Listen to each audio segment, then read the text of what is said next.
Corporation ఎన్నికల ప్రచారాలు కొనసాగుతున్న నేపథ్యంలో నేడు చివరి రోజులో భాగంగా 18వ వార్డుకు సంబంధించిన న్యూ మోతీనగర్ కాంగ్రెస్ పార్టీ అభ్యర్థి జాజిమోక నరసింహ ప్రచారంలో దూసుకుపోతున్నారని చెప్పొచ్చు. ఈ నేపథ్యంలో ఆయన కాంగ్రెస్ పార్టీ సంక్షేమ పథకాలు ప్రజల్లోకి తీసుకెళ్తూ ప్రచారం కొనసాగిస్తున్నారు. ఆయన మాటలో అడిగి తెలుసుకుందాం.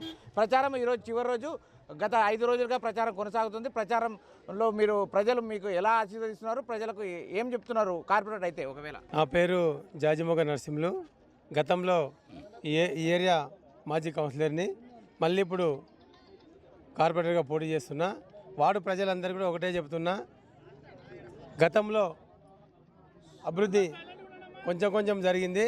ఇప్పుడు ఎన్ఎం శ్రీనివాస్ రెడ్డి, రేవంత్ రెడ్డి ఆధ్వర్యంలో అభివృద్ధి చాలా మంచి జరుగుతుంది. ఎందుకంటే గత 10 ఏళ్ళకెళ్ళి రేషన్ కార్డులు కానీ చాలా స్కీములు రాలేవు. ఇప్పుడు ఎన్ఎం శ్రీనివాస్ రెడ్డి, రేవంత్ రెడ్డి తర్వాత ఆడపిల్లలకు ఉచిత బస్సు ప్రయాణం కానీ, నిరంతర రేషన్ కార్డులు కానీ, ఆడపిల్లలకు కిట్లు కానీ, డ్రైనేజ్ వ్యవస్థ కానీ, రోడ్ల వ్యవస్థ కానీ, విద్యాలయాలు కానీ, కాలేజీలు కానీ, చదువు మీద, హాస్పిటల్ మీద కానీ చాలా ప్రత్యేక శ్రద్ధ తీసి బీద ప్రజలకు అందుబాటులో ఉండేట్లు అన్ని సౌకర్యాలు లోకల్లో వచ్చేటట్లుగా వీళ్ళు అందిస్తున్నారు, ప్రజలకు అందరికీ ఇస్తున్నారు. కాబట్టి ఇప్పుడు నేను అదే సంక్షేమ పథకాలు తీసుకొని ప్రజలకు ప్రచారం కోతున్నా. ఎక్కడ పోయినా కూడా మంచి స్పందన ఉంది. కాంగ్రెస్ పార్టీ మీద, కాంగ్రెస్ హస్తం గుర్తు మీద, ఎన్ఎం శ్రీనివాసరెడ్డి మీద, రేవంత్ రెడ్డి మంచి స్పందన ఉంది. పబ్లిక్ మంచిగా నాకు ఆశీర్వదిస్తున్నారు. చివరి రోజు కూడా ఎక్కడ ఏ గల్లీకి పోయినా కూడా చేతి గుర్తు కోటేస్తామని చెప్పి ప్రతి ఒక్కరు కూడా, ఎందుకంటే అనుభవం ఉన్నోనికి వేస్తే తొందరగా పబ్లిక్ సేవ చేస్తాడు, అనుభవం లేనికి వేస్తే తొందరగా పబ్లిక్ తెలుసుకొని ఇక టైం పడుతుంది అని చెప్పి కూడా పబ్లిక్ చాలా స్పందిస్తున్నారు. కాబట్టి అనుభవం ఉన్నందుకు ప్రజలు నా వెంబడి చాలామంది ఉన్నారు. తొందరగా ప్రజలకు ఏ అవసరం ఉన్నాయనేది కూడా తీసుకెళ్తున్నాం. ముఖ్యంగా న్యూ మోతీనగర్లో బ్రిడ్జి కింద పెద్ద సమస్య ఉంది, కొంచెం చేసుకుంటూ పోతున్నాం. ఈ మధ్యనే ఎమ్మెల్యే గారు మా సీఎం రేవంత్ రెడ్డితో కూడా మాట్లాడి ప్రత్యేక శ్రద్ధ తీసుకొని ఈ బ్రిడ్జి కింద నిరంతరం శాశ్వత పరిష్కారం చేస్తానని చెప్పి కూడా ఎమ్మెల్యే గారు రాత్రి వచ్చి కూడా మాకు మోతీనగర్ ప్రజలకు అందరూ చెప్పినారు. అది ఇంకా చాలా మాకు మంచిగా అయింది. ప్రజలందరూ కూడా మా కాంగ్రెస్ పార్టీ ఎన్ఎం శ్రీనివాసరెడ్డి, ముఖ్యమంత్రి రేవంత్ రెడ్డి ఉండాలని చెప్పి కోరుకుంటూ, ఈసారి కూడా మళ్ళీ ఆశీర్వదించి నన్ను కార్పొరేట్ చేస్తారు. వాళ్ళకి ఎక్కడ సమస్యలున్నా, మోరీలు, డ్రైన్లు, సీసీ రోడ్లు, ఏదైనా హాస్పిటల్ ఉండగా వాళ్ళ ఎంబడి వాళ్ళు ఎన్నంటూ ఉండి కూడా ఇక్కడనే ఉండి వాళ్ళకి ఎప్పుడు ఎల్లవేళలా 24 hours సేవ చేస్తానని చెప్పి కోరుకుంటూ ప్రజలు నాకు మళ్ళీసారి ఆశీర్వాదం చెప్పి తెలుసుకుంటున్నా. గతంలో మీరు ఒక మాజీ సర్పంచ్గా పనిచేశారు, కౌన్సిలర్గా పనిచేశారు, ఆ అనుభవం ఉంది. ఆ అనుభవంతో ఇప్పుడు కార్పొరేటర్ 18వ వార్డులో ప్రధాన సమస్య ఈ అండర్ బ్రిడ్జ్. ఈ బ్రిడ్జ్లో రహదారి లేక తీవ్ర ఇబ్బంది పడుతున్నారు న్యూ మోతీనగర్ ప్రజలు. ఈ కార్పొరేటర్గా భారీ మెజార్టీతో అధికార పార్టీలో ఉన్న మీరు గెలిస్తే ఖచ్చితంగా ఆ సమస్య తీరుస్తారా? ఫస్ట్ సమస్య బ్రిడ్జి కింద సమస్యనే. ఎందుకంటే నేను ఒక్కరిని చెప్తున్నది కాదు, రాత్రి మా ఎమ్మెల్యే ఎన్ఎం శ్రీనివాసరెడ్డి కూడా వచ్చి ప్రత్యేకంగా దాని మీద 100% ఒక 6 months లోపల మీకు సమస్య పరిష్కారం చేస్తాము. పక్కనే మూడా చైర్మన్ కూడా మన లక్ష్మణ్ యాదవ్ కూడా ఉన్నారు. కాబట్టి ఇద్దరం కలిసి సార్ దగ్గర తీసుకెళ్ళి ఖచ్చితంగా ఈ సమస్య తీరుస్తాము. మోతీనగర్ ప్రజలకు 3 సమస్యలు, ప్రత్యేక సమస్యలు ఉన్నవి. వాటర్ సమస్య ఒకటి ఏంటంటే నల్లలిసా కొన్ని ఏరియాలకు నిలువవు. ఆ సమస్య రాత్రి సార్ వచ్చి చెప్పిన ప్రత్యేక గుట్ట మీద ఒక పెద్ద ట్యాంక్ కట్టించి ప్రజలకు అందరూ కూడా నీళ్ళకు అందుబాటులో కూడా చేస్తామని చెప్పి. రెండవది రేషన్ డీలర్ షాప్ లేదు, అది కూడా సార్ మాట ఇచ్చిన రాత్రి ఖచ్చితంగా చేస్తామని చెప్పి. గతంలో ఎవ్వరు కూడా ఈ న్యూ మోతీనగర్ ప్రజల మీద గత ఉన్న ప్రభుత్వం ఎప్పుడు కూడా స్పందించలేదు. కాబట్టి రాత్రి మా ఎమ్మెల్యే గారు ఖచ్చితంగా మాట ఇచ్చారు. నేను కూడా ఆయన మాట మీద కార్పొరేట్ గెలిచినప్పుడే ఖచ్చితంగా ఫస్ట్ పనులు ఇవే పనులు చేస్తానని చెప్పి మా వార్డు ప్రజలకు కోయినారు కొత్త కూడా కోయినగర్లో అక్కడ రోడ్డు సమస్యలు ఉన్నాయి కొన్ని, వాళ్ళు కూడా ఈ సమస్యలు చెప్పినారు. దొల్లోనిపల్లి మాకు కొంచెం ఏరియా కలిసింది.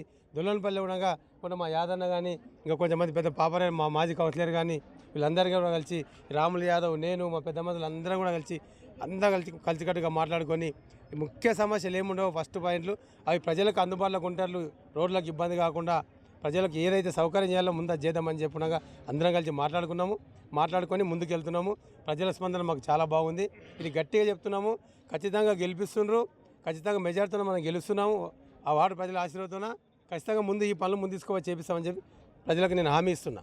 కాంగ్రెస్ ప్రభుత్వం అధికారంలో ఉంది. మోతీనగర్లో కొంత మంది జనాల దగ్గరికి మేము సర్వేగా వెళ్ళినప్పుడు లోకల్ ఛానల్ ద్వారా ఇందిరమ్మ ఇల్లు కొంత రాలేదంటున్నారు. ఒకవేళ మీరు గెలిస్తే ఇందిరమ్మ ఇల్లు ఎంతవరకు ఇప్పిస్తారు? అయితే గతంలో ఏమైందంటే 35 వార్డు సంజయ్ నగర్ ఈద్గా కాడ నుంచి ఇక్కడి వరకు ఉండే, ఈ బార్డర్ వరకు ఉండే వార్డు పెద్దదిగా ఉండే.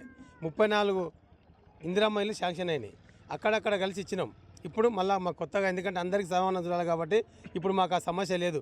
దగ్గర అయింది మా వాడు, ఇప్పుడు కోయినారు ఈ మోతినారు దగ్గర అయింది. ఇక్కడ చాలామంది ఎలిజిబుల్ వాళ్ళు ఉన్నారు, బీద వాళ్ళు ఉన్నారు. వాళ్ళ కోసం సార్ రాత్రి ఉండగా 100 ఇండ్లు మోతినారుకు నువ్వు కోయినారుకు దొల్లపల్లి కలిసి సపరేట్గా 200 ఇల్లు అని చెప్పి గట్టిగా మాట ఇచ్చింది సారు. ఆ మాట మీద ప్రజలకందరూ కూడా మేము సేవ చేయడానికి రెడీగా ఉన్నాం. కార్పొరేటర్ మహబూబ్నగర్ మున్సిపల్ కార్పొరేటర్ పోటీలలో బీఆర్ఎస్ పార్టీ కూడా పోటీ పడుతుంది. మేము 10 సంవత్సరాలు అభివృద్ధి చేశామని చెప్తున్నారు, అది నిజమేనా? ఈరోజు ఇది నవ్వుతా ఉన్నారు జనాలు. ఎందుకంటే ఈరోజు 18వ డివిజన్లో 10 ఏళ్ళు ఏడేసినా పడక అనే ఉంది, కానీ ఏ రోజు కూడా తట్టెడు మట్టి ఏని పరిస్థితుల్లో ఉంది. నేను చూపిస్తా, ఎందుకంటే ప్రజెంట్గా దానికి నేనే ఒక నిదర్శనం. నేను స్థానికుని ఇక్కడనే ఉంటా, ఎవరు ఏం పని చేసారో నాతో క్లారిటీగా మొత్తం ఉంది. మా ప్రభుత్వం వచ్చినాక జాజిమగ నరసింహ మా పార్టీలకు జాయిన్ అయిన తర్వాత జాజిమగ నరసింహ సహకారంతో ఈరోజు 3 కోట్ల రూపాయల పని చేశామండి. అది కళ్ళగట్టడం కనిపిస్తుంది ప్రజలకు, ప్రజలు సహకరిస్తున్నారు. అయ్యా ఇంత మంచిగా ఎప్పుడు ఎవరు కాలేదు, నీవు వచ్చిన తర్వాతనే ఈరోజు మీ ప్రభుత్వం వచ్చిన తర్వాత ఇంత మంచి రోడ్లు వేసావు, మోరీలు కట్టావని చెప్తా ఉన్నారు. ఇందిరమ్మ ఇల్లు అంటున్నాం కదా, 34 ఇల్లు ఇచ్చాము. ఓన్లీ ఈ న్యూ మోతీ నగర్లో 14 ఇల్లు ఇచ్చామండి. మేము పార్టీలో చూడలేడా, ఏ ముఖాలు చూడలే. నిరుపేద వాళ్ళు ఎవరైతే ఉన్నారో ప్రతి నిరుపేదకు కూడా ఇల్లు ఇచ్చినాం. నిరుపేదనే ఎవ్వరు కాదు, మళ్ళీ నిరుపేదనే ఒక ఇల్లు ఉన్న వాళ్ళకి ఇల్లు. ఇప్పటిదాకా మా కార్యకర్తలకు మేము ఇల్లు ఇవ్వలేదండి. మా కార్యకర్త అడిగితే నా ఎంబడి తిరిగి వాళ్ళు ఎమ్మెల్యే ఎలక్షన్ మేము కొట్లాడే వాళ్ళు కూడా నాతో అలాగే చాలా 6 నెలలు మాట్లాడలే, వాళ్ళకి ఇల్లు ఇవ్వలేదు. ఎందుకంటే ఇల్లు ఉన్నాయి కాబట్టి.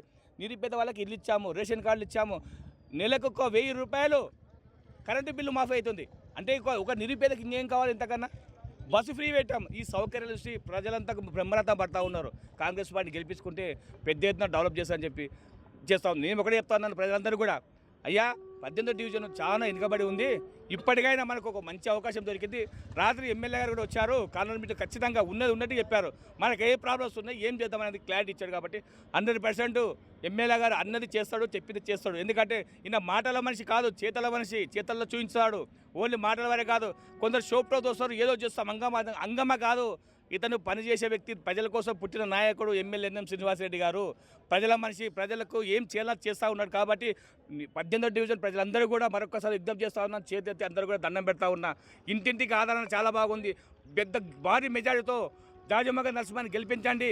ఆ రాముడిగా లక్ష్మణుడు ఎట్టనో ఈ నరసింహన్న నాకు ఆ విధంగా తోడు ఉండి ఈరోజు న్యూ మోతీ నగర్ని డెవలప్ చేసుకుని మేము అందరం కూడా కలిసికట్టుగా ఈ న్యూ మోతీ నగర్కి ఒక ముత్యంలాగా తీర్చిదిద్దే బాధ్యత మా అందరిపైన తెలియజేస్తున్నాం.